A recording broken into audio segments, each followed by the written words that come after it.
Kenapa rezeki itu jadi seret? Walau anna ahlal qura amanu. Seandainya penduduk negeri itu amanu, beriman. Walau anna ahlal qura dari kata qaryah, kampung. Seandainya penduduk kampung ini amanu, beriman. Wattaqau, bertakwa. Allah cuma minta dua, enggak banyak. Amanu, beriman, wattaqau, bertakwa. Allah balas dua. La fatahna alaihim barakatin, barokah, barokah, barokah. Minas sama, dari langit, wal ard, dari bumi. Walakin kadzabu, tapi ketika mereka mendustakan ayat-ayat kami, mereka bohong, mereka dusta, mereka enggak sholat, mereka enggak bertauhid, mereka syirik, mereka musyrik, mereka munafik, mereka minum khamar, mereka berzina. Akhaznahum, kami cabut nikmat itu. Jadi diantara menyebabkan nih seretnya itu adalah maksiat. Assalamualaikum warahmatullahi wabarakatuh. Bapak, ibu, abang, kakak, adik, jamaah, sahabat dimanapun berada, di tanah ini kita akan bangun kelas. Satu lantai ini ada 4 kelas. Ke atasnya insya Allah 4 lantai. Karena itulah yang paling tinggi anak-anak bisa naik ke atas. Ma'had Az-Zahra, pondok pesantren tahfiz Al-Quran.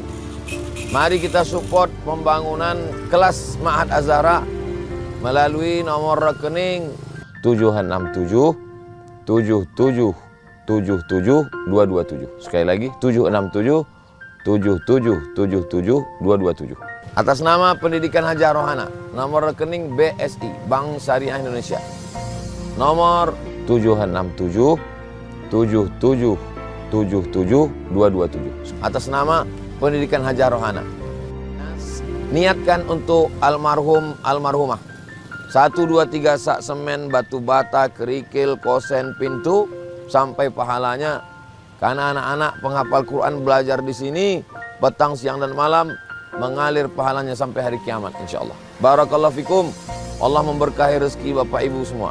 Wassalamualaikum warahmatullahi wabarakatuh.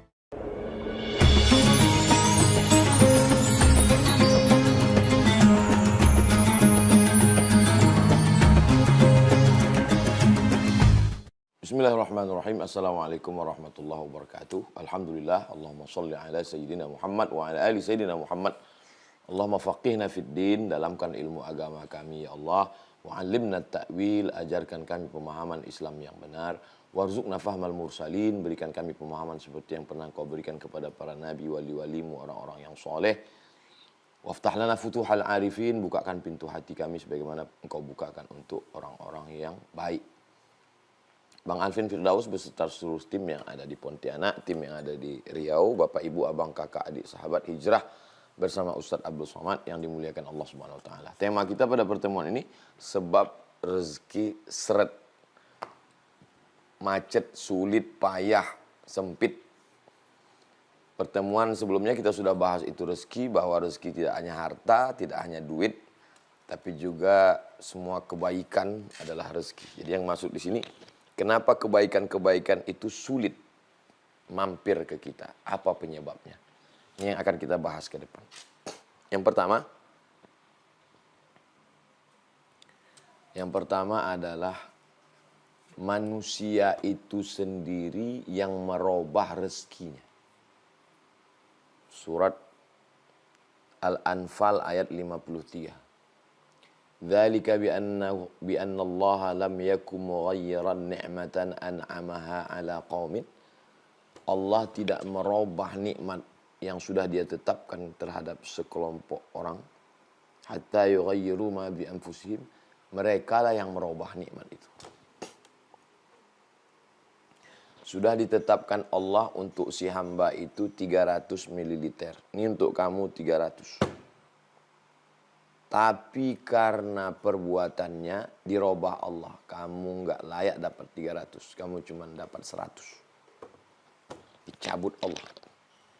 Kenapa? Karena perbuatan manusia.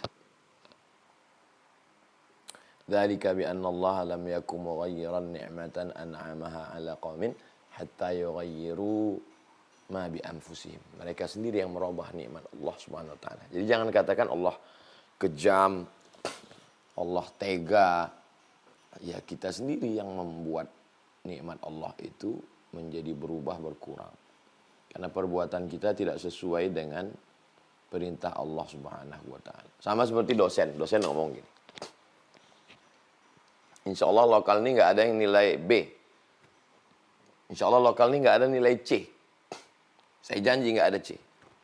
Dengan syarat datang sebelum saya duduk tepat waktu, makalah setiap presentasi siap, nggak ada alasan mesin fotokopi rusak, tiba-tiba file kena virus, tiba-tiba mati lampu, fotokopi, ada aja alasan.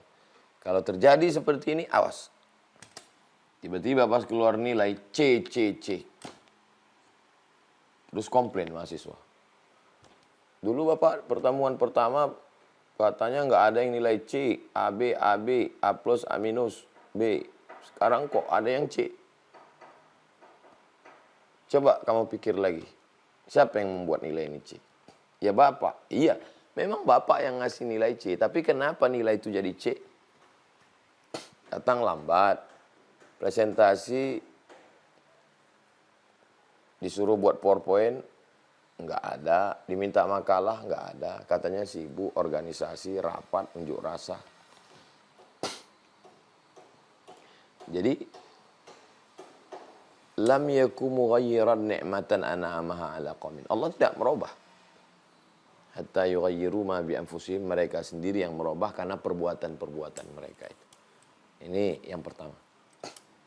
Yang kedua, kenapa nikmat itu dicabut Allah Subhanahu wa taala? Karena kurangnya rasa tawakal. Enggak ada lagi tawakal dalam hati manusia ini.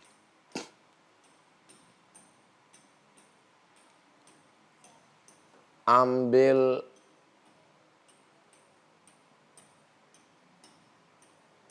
timba, beli tali untuk mengambil air.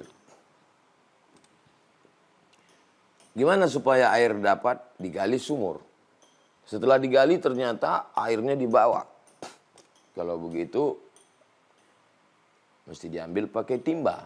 Timbanya nggak sampai, mesti pakai tali. Itu namanya ikhtiar. Tapi jangan lupa, kalau tidak ada tawakal, galinya sudah, timbanya sudah, talinya sudah, tawakalnya nggak ada, kering itu sumur. Tapi kalau sudah digali, dibeli timba, dibeli tali, tetap juga masih susah ngambilnya karena nggak bertenaga. Nggak ada yang sulit bagi Allah. Bertawakal, tidur, besok pagi ngelihat airnya sudah naik. Kenapa? Hujan lebat. Naik sama-sama timbanya sekali ke atas. Tinggal ceduk aja. Nah itu, jadi begitulah gambaran tawakal. Jadi bukan tawakal itu artinya kok ya udahlah baring-baring aja di rumah, nggak ada usaha, nggak ada ikhtiar. Itu bukan tawakal namanya. Ada sahabat Nabi datang ke Masjid Nabawi. Dia nanya ke Nabi, ya Rasulullah, itu hewan tunggangan saya, kuda, unta, bighal, keledai. Aqiluha wa atawakkal am utliquha wa atawakkal. Saya ikat dulu ke tiang korma, lalu saya bertawakal, atau saya lepaskan aja, saya tawakal. Sebetulnya pertanyaan ini nggak perlu ditanyakan ke Nabi. Tapi orang ini mau tahu gimana cara berpikir dalam Islam tentang tawakal ini. Apakah tawakal itu tanpa ikhtiar? Atau tawakal setelah ikhtiar? Nah itu sebenarnya pertanyaannya. Lalu apa jawab Nabi? Iqilha wa tawakkal. Ikatkan dulu, setelah itu baru tawakal. Inilah dalil Ahlus Sunnah wal Jamaah. Berusaha, berikhtiar, al-kasbu, menggerakkan semua potensi yang ada dalam diri, setelah itu baru serahkan pada Allah. Wa ufawwidu amri ilallah, saya bertawakal kepada Allah. Kalau betul-betul tawakal gimana? Lau tawakkaltum 'alallah haqqa tawakkuli. Kalau kamu benar-benar bertawakal kepada Allah sebenar-benar hakikat tawakal, la razaqakum kama ruziqat tayr. Kamu akan diberi rezeki seperti seekor burung dapat rezeki. Bagaimana seekor burung dapat rezeki? Taghdu khimasan. Waktu terbang dari sarangnya perutnya kosong. Wa taruhu witanan. Pulang ke sarang perut dalam keadaan penuh. Coba perhatikan acara flora dan fauna. Dulu di TVRI ada. Sekarang ada satu channel khusus saya suka ini. Channel yang cerita tentang binatang, hewan aja. Discovery. Suka. Itu orang nyuting itu berbulan-bulan itu untuk dapatkan momen-momen yang ajaib itu. Setelah mereka masuk hutan, keluar hutan, kena hujan, digigit harimau. Barulah dapat video itu, baru kita nikmati nonton. Maka saya suka melihat kehidupan hewan itu. Sarang burung di atas kayu tualang tinggi. Makanan hewannya ada di dalam laut. Terbang ini burung, masuk ke dalam laut. Dia terbang di awan. Makanannya dalam air. Bisa dapat. Jadi Nabi sudah memberikan gambaran itu 14 abad yang lalu. Tapi kalau hadis ini dipahami secara apatis, orang tidak akan mau berusaha. Kalau ditanya, kenapa kamu nggak berusaha? Kalau kamu benar-benar bertawakal, kamu akan dapat rezeki seperti burung. Makanannya pasti tetap ada. Tapi kalau memahaminya secara pemahaman Ahlus Sunnah wal Jamaah, bagaimana sifat burung? Dia terbang dulu dari sarangnya, terbang. Gunakan potensi kepak sayap. Gunakan potensi tajam mata. Gunakan potensi tajam paruh. Ada sebagian burung yang bisa menahan nafas. Masuk menukik ke dalam, dapat makanan baru terbang lagi. Ada burung elang, Raja Wali, yang makanannya adalah madu lebah. Lebah tahu sendiri ganas. Dia terkam itu sarang lebah, dia kepakkan terbang lebah, baru dia ambil. Dari sejak zaman Nabi Adam sampai Adam Smith, yang namanya burung, itu nyari makannya itu cuman pakai kepak sayap dengan paruh. Belum pernah ada nyari makan pakai handphone nipu orang. Belum pernah ada nyari makan pakai nomor, pakai akun fake account untuk bohongin, enggak ada. Dengan dua potensi saja yang diberikan Allah, kepak sayap dengan paruh, biasa dia dapat. Lalu kenapa kita tidak berusaha? Jadi kenapa rezeki itu diambil Allah? Karena kurangnya tawakal. Apa beda orang bertawakal dengan tidak bertawakal? Kalau orang bertawakal, setelah dapat rezeki, dia akan bilang, rezeki ini dari Allah. Kalau orang tidak bertawakal, setelah dapat, dia bilang, innama utituhu ala ilmin indi. Seperti ucapan Qarun. Saya dapat ini kan karena otak saya, karena manajemen saya, karena kemampuan saya. Innama utituhu ala ilmin indi. Egonya besar. Itu kalau pas lagi untung. Bagaimana kalau pas lagi buntung? Orang bertawakal, dia akan mengatakan rencana Allah lebih indah. Ini rencana saya belum diterima Allah, tapi Allah punya rencana lebih indah untuk saya. Dia tunda supaya saya lebih siap aja. Selalu husnuzon. Orang yang tidak bertawakal, menyalahkan ini, nyalahkan ini, lama-lama nyalahkan diri, stres, depresi, anxiety, mati. Nah, jadi pentingnya bertawakal. Yang ketiga, kenapa rezeki itu jadi seret? Walau anna ahlal qura amanu. Seandainya penduduk negeri itu amanu, beriman.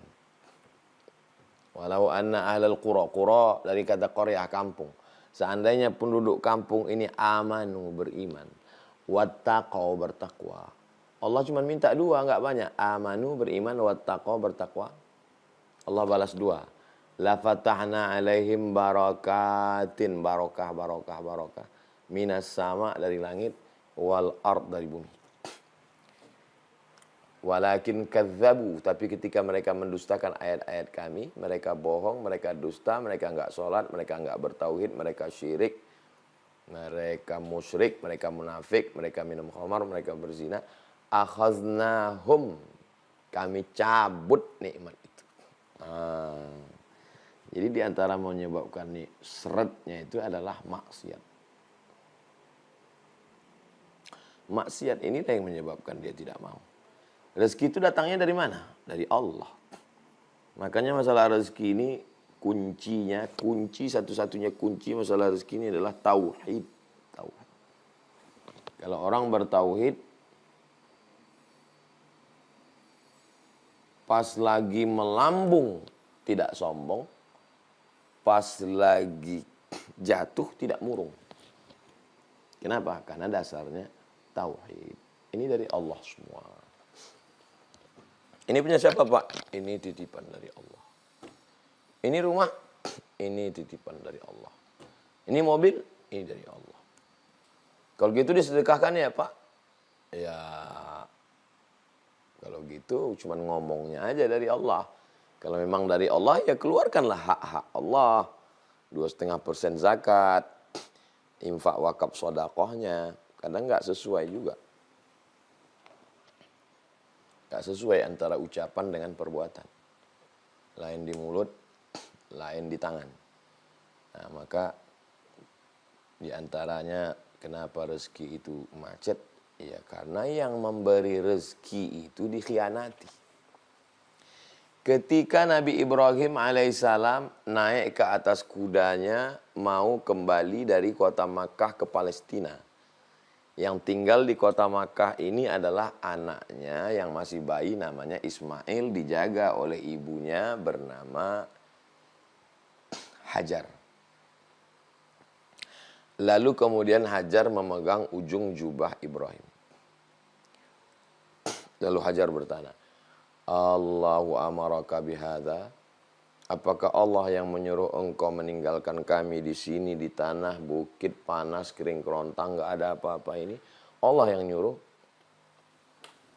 Nabi Ibrahim menjawab dengan satu kata. Nabi Ibrahim nggak ada mengatakan sabar ya ini perintah Allah nggak. Dia cuma mengatakan na'am. Ya. Terus apa kata Hajar? Idzan lan yudayyi'ana. 4 kata. Idzan, jadi kalau begitu. Lan tidak akan yudayyi'ana, dia tidak akan menyia-nyiakan kami. Hai Ibrahim, silakan engkau pergi karena yang meninggalkan kami ini adalah pencari rezeki. Kamu kan pencari rezeki. Sedangkan yang menemani kami di sini adalah sang pemberi rezeki. Kira-kira kalau suruh pilih mau bersama pencari atau pemberi? Ya tentu aja kita yang berakal sehat kita mau bersama pemberi. Ngapain sama pencari? Pencari belum tentu dapat. Mau bersama pemberi kerja atau pencari kerja? Pencari kerja masih ngelamar bisa dapat, bisa tidak. Pemberi kerja, dia yang punya kerja, dia yang nyuruh orang kerja, dia yang menggaji orang. Yang meninggalkan kami di sini pencari. Silakan pergi pencari. Yang bersama kami di sini adalah pemberi Allah SWT. Idzan lan yudayyi'ana. Kalau begitu dia tidak akan menyia-nyiakan kami. Jadi kuncinya adalah iman, takwa. Percaya Allah ada, percaya malaikat ada, percaya kitab ada, percaya Rasul ada, percaya hari kiamat ada, percaya ada takdir baik, takdir buruk. Sudah percaya? Percaya. Kalau sudah percaya ada efeknya. Kalau sudah percaya sama Allah, tidak zina, tidak pacaran, tidak riba, tidak ghibah, tidak namimah, tidak khamar, tidak sabu-sabu. Terus bagaimana kalau orang percaya sama Allah, mabuk-mabuk juga? Bisa jadi munafik, bisa jadi kafir. Karena munafik itu wa idza laqul ladzina amanu qalu amanna. Kalau ketemu sama orang beriman, kami beriman. Wa idza khalau ila syayatinihim qalu inna ma'akum innama nahnu mustahzi'un. Kalau ketemu sama orang kafir, ya kita satu geng. Terus satu geng sama kafir apa sama beriman? Iya sama kafir. Kemarin ngapain sama orang beriman? Innama nahnu mustahzi'un. Kami ngejek-ngejek mereka aja. Main-main aja. Munafik. Nauzubillah. Jadi coba seimbangkan antara iman, keyakinan, kepercayaan, akidah. Lalu efeknya pada perbuatan. Perbuatannya itu adalah amal soleh, ketakwaan kepada Allah Subhanahu wa ta'ala. Berikutnya yang keempat, kenapa seret, macet, ribet, jelimet, susah. Man ahaba ayyubasata lahu fi rizqihi, siapa yang mau dilapangkan rezekinya? Siapa yang mau dilapangkan rezekinya? Wa yunsa'alahu fi atharihi, dipanjangkan umurnya. Falyasil rahimahu, maka hendaklah dia menyambung tali silaturahim. Lawan dari kalimat ini, kebalikan dari kalimat ini, siapa yang mau lapang rezekinya, hendaklah bersilaturahim. Berarti kalau tidak bersilaturahim, sempit rezeki. Kalau mau lapang, silaturahim. Kalau rezeki mau lapang, silaturahim. Kalau putus silaturahim, rezeki sempit. Kalau mau lapang, rapatkan silaturahim. Nah, jadi kalau mau lapang rezeki, rapatkan silaturahim. Kalau bisa makan jangan sendiri. Makan pagi, makan lontong di sini, makan lupis, duduk sama kawan-kawan, silaturahim. Ada nanti tuh, mungkin bapak, ibu, abang, kakak, adik merasakan itu. Ada nikmatnya itu kalau udah umur, faktor umur juga. Kalau setelah saya seumur-umur begini, setelah lewat 45, 46, 47 itu. Nikmatnya itu justru kalau kumpul sama kawan-kawan. Nah, yang dulu kita menganggap itu sesuatu yang aneh. Kita menganggap sesuatu yang aneh ngelihat ada orang, ada sahabat sekaligus keluarga saya. Datang naik mobil 24 jam jalan darat.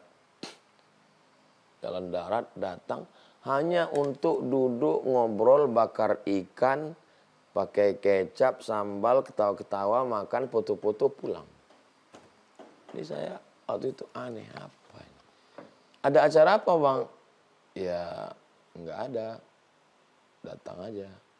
Terus ya kita makan ikan, ketawa-ketawa, habis itu pulang. Dalam hati saya, aneh kayak nggak ada kerjaan aja. Sekarang baru saya paham. Ternyata di umur-umur segini, 45, 46, 50, itu memang enaknya ngobrol.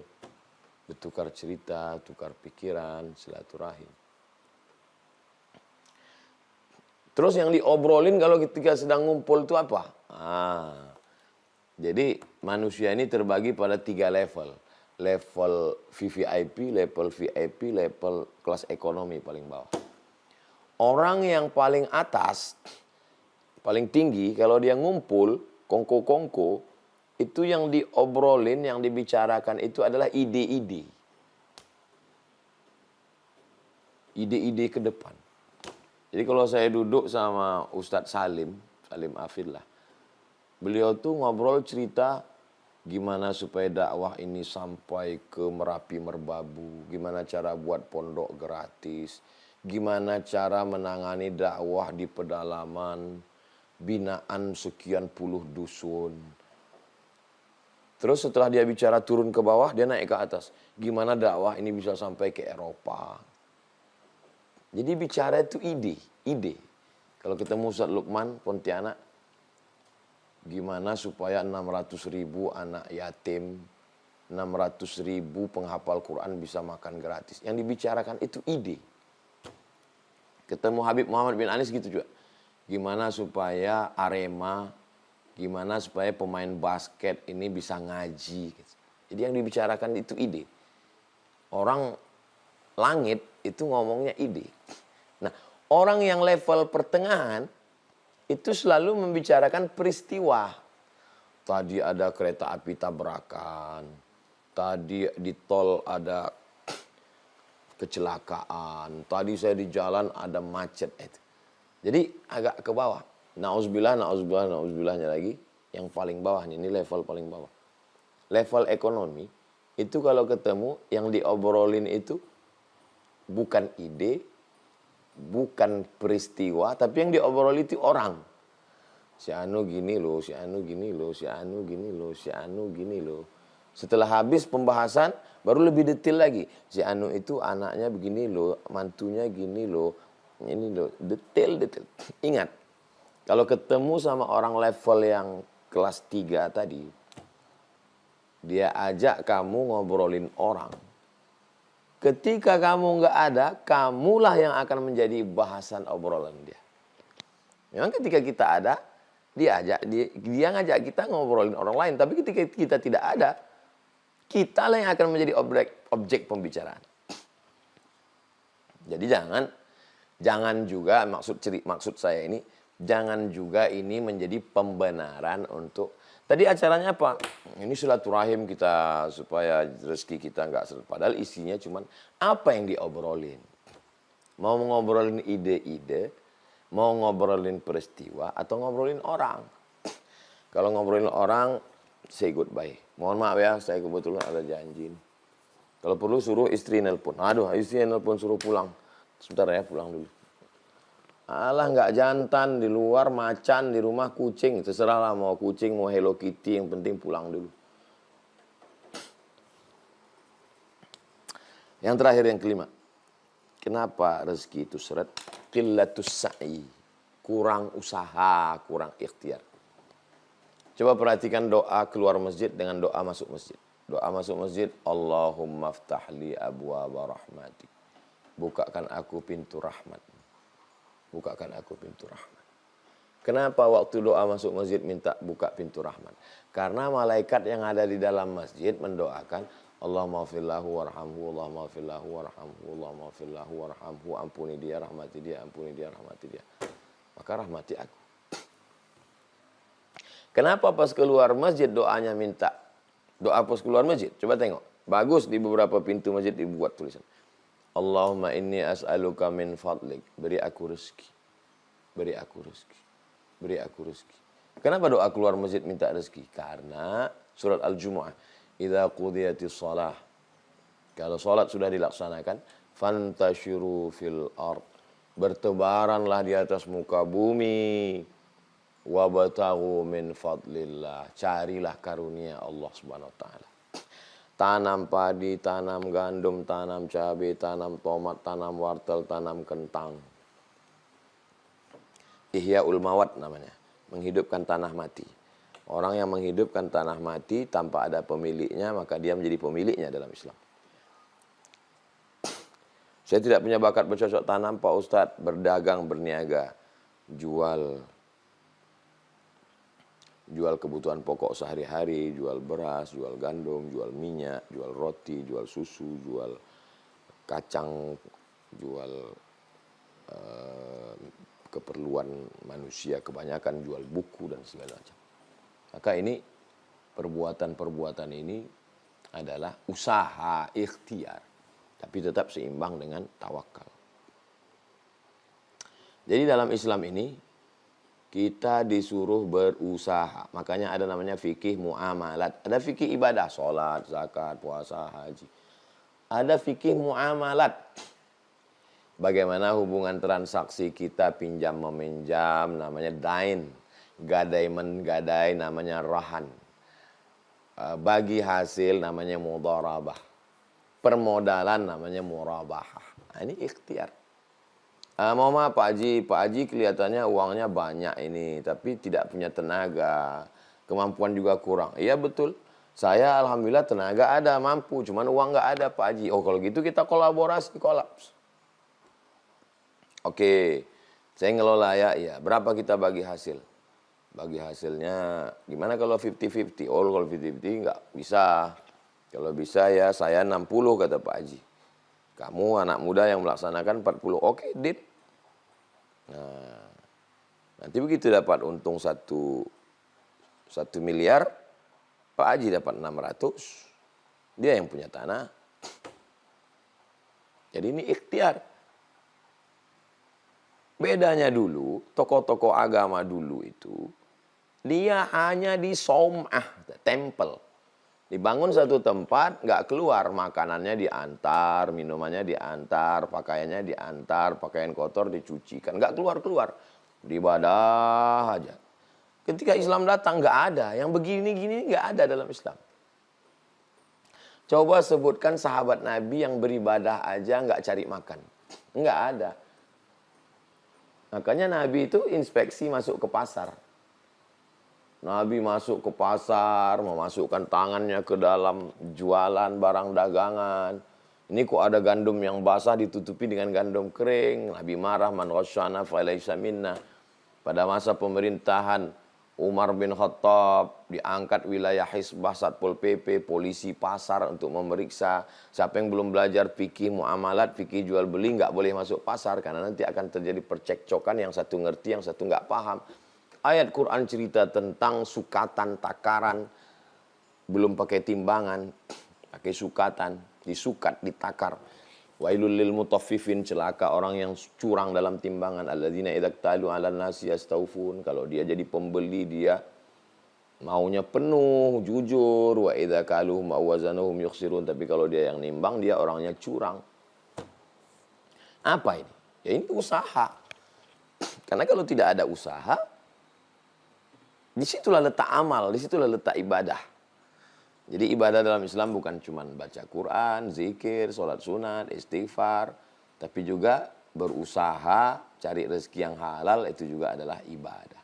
Tapi jangan karena sibuk dagang lantas tidak ibadah madho, nggak sholat, nggak puasa.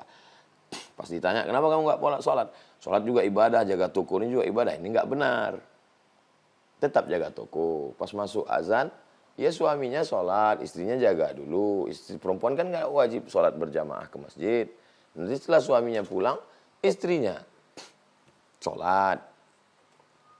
Begitulah Islam. At-tajir pedagang, as-saduq yang jujur, al-amin amanah, ma'an nabiyyin. Kalau dia mati, dia akan bersama dengan para nabi, was-siddiqin, orang yang benar, was-syuhada, mati syahid, was-salihin, dan orang-orang yang soleh. Mudah-mudahan kita termasuk orang yang dilapangkan Allah rezekinya karena sudah mengamalkan tuntunan dari Allah, dari Rasulullah SAW. Demikian Bang Alvin Firdaus beserta seluruh tim yang ada di Pontianak, yang ada di Riau, Bapak, Ibu, Abang, Kakak, Adik, Jamaah Sahabat Hijrah bersama Ustaz Abdul Somad. Kita tidak pernah berpisah karena kita selalu bersama dalam doa. Subhanakallahumma wabihamdika asyhadu an la ilaha illa anta astaghfiruka wa atubu ilaik. Wassalamualaikum warahmatullahi wabarakatuh.